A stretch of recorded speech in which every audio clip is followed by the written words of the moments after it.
E como conservar isso? Quais são as dicas que você daria para alguém que queira conservar seus quadrinhos em casa? Olha, eu fui aprendendo sozinho, na base da tentativa e erro, tudo que dava certo. Ou mais tentativas? Você precisa ser muito observador, né? Hoje em dia é mais fácil, a informação é mais acessível. Quando eu comecei a ter uma coleção que já passava de 5.000 exemplares, eu não conhecia ninguém que tivesse uma coleção assim. Então ninguém podia me explicar o que fazer. Aí, por exemplo, as revistas vão sendo empilhadas, né? Revista normal, revista de linha, e elas têm a lombada canoa, né? Aí que eu notava que as revistas começavam a envergar. Sim, elas ficam, porque Isso... na lombada ela fica mais grossa, né? Então no final das Exatamente. contas ela fica assim com a curvatura. Então eu comecei a buscar uma maneira de isso não acontecer, e eu descobri que tem duas maneiras. Uma, você sempre coloca uma assim e vira uma invertida. Uma assim e uma invertida. Então você... A gráfica manda assim pra gente quando... Exatamente, né? Exatamente, o que é uma coisa bem lógica, né?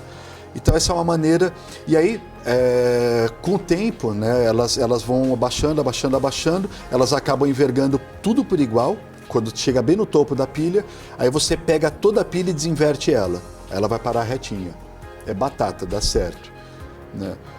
Ou então você põe uma assim e vira uma de frente para você, que dá o mesmo efeito, né? Isso é uma forma de proteger. Aí, a primeira mudança que eu fiz, eu era adolescente ainda, eu morava com meus pais e tal, a gente mudou para uma casa que tinha armário embutido. O tonto aqui pegou todas as coleções mais antigas que não ia mexer e jogou no maleiro. Resultado, tinha cupim o armário. Poxa. Aí, por sorte... Você perdeu? Não perdi porque eu mexia muito na minha coleção naquela época. E logo de cara eu peguei e vi que Heróis da TV 82, tem o Doutor Estranho na capa, eu lembro até hoje, ele até hoje tem um furinho, um pequeno furinho.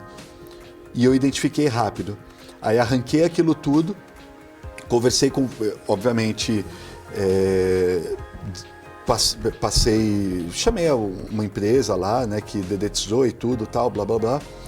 E aí conversei com algumas pessoas que me explicaram, por exemplo, que você não pode pôr naftalina. Ele falou, se você pôr naftalina, vai pegar cheiro na sua revista. Então não dá. A naftalina serve exatamente para quê? Ela vai acabar com mofo, vai acabar com traça, algumas coisinhas assim, né? Mas não adianta você colocar ela lá, porque você vai contaminar a sua coleção. Então, você precisa manter aquilo, obviamente, dedetizado e muito higienizado. Pelo menos uma vez por mês, se for um armário fechado, você tem que tirar e higienizar aquilo. E olhar. E é a segunda coisa importante, colocar tudo dentro de plástico. Por quê? Porque traça e cupim, raramente eles atravessam o plástico. Acontece, mas eles não gostam de plástico, eles gostam de papel, Um amigo gostam meu, de madeira. uma vez me mostrou, eu não acreditei, tinha um buraco de cupim no vinil. Daquele grosso, sabe aquele grosso? Cara, no vinil. Louco. Ele falou, não acredito, eu nunca vi isso na minha vida, mas um dia pode acontecer, né? É o infortúnio, né? Mas a melhor coisa que você faz é o gibi de linha, você pega, pode até juntar umas 5 ou 6 edições assim, não precisa ser 1 a 1. Eu fazia 1 a 1, era louco, né? Mas você tem uma minissérie, junta a minissérie, embala tudo certinho, sela ela. Aí o segundo ponto é que aquilo protege também contra o papel ficar amarelado, sabe? Porque ele fica fechadinho, praticamente a vácuo, e ele demora mais para amarelar. Tem que tomar cuidado com os grampos. Ah, sim. O Klink, acho que você conhece, né? O Klink, o L. Klink Jr., aquele barbudão, né? Ele costuma ir pro Festival Guia dos Quadrinhos e tal. Sim. Então, ele veio dar uma entrevista aqui também, inclusive em casa. Se você quiser saber como conservar livros e quadrinhos, é só clicar aqui embaixo que tem um link que vai direto para a entrevista dele que ele deu aqui pro Em Contexto, tá bom? Então, duas coisas que ele falou. Uma, se possível, isso serve para livro também. Se possível, sei lá, você tá passando pela estante, pega uma assim, dá uma folhada, só uma folhada porque aquilo ventila. Né, ventila as páginas. E a segunda coisa é sobre os grampos, né? Que eu acho que isso você conhece mais do que qualquer um, grampo da lombada canoa. Que dependendo do tempo, onde está e tudo, ele enferruja.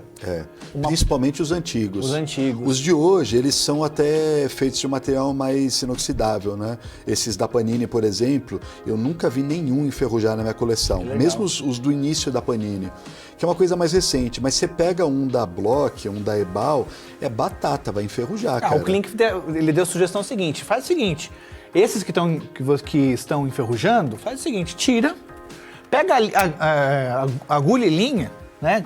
Pega um fio de nylon e no buraquinho do... Passa o fio de nylon. Você passa o fio de nylon. Eu deixo 100. Você deixa 100? Eu deixo 100 mesmo. Só encaixado? É só encaixadinho. Mas tem que tirar porque aquela ferrugem ela começa a comer o papel. Então isso é um problema. Umidade. Umidade é grave.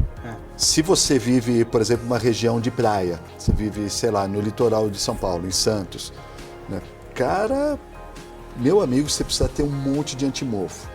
Você pode comprar no mercado aquele secar, né? Que eles chamam. Exatamente, isso daí. E precisa ter lá porque senão só vai... Imagina, você compra um baita de um capa dura legal pra caramba, da Panini mesmo, paga R$100 e tantos naquilo, aí você deixa lá bonitão na sua estante. Dali a um mês você olha as páginas dela e ela tá toda ondulada, umidade. E aquilo não volta, cara. Dificilmente volta. Incrível, né? Outro problema é sol. Não pode tomar sol direto. Sol direto começa a descolorir. E ele descolore algumas cores em específico, eu não tenho certeza se é o magenta ou qual que ele descolore, e dali a um tempo, em um longo prazo, vai detonar a sua revista. Então são vários cuidados, mas precisa ter luz, então tem que ser luz indireta, precisa ter ventilação, e aí se tem ventilação, obviamente vai ter pó, você vai ter que tirar o pó sempre. Afinal das contas, é um filho que você está tendo, né? Não tem jeito.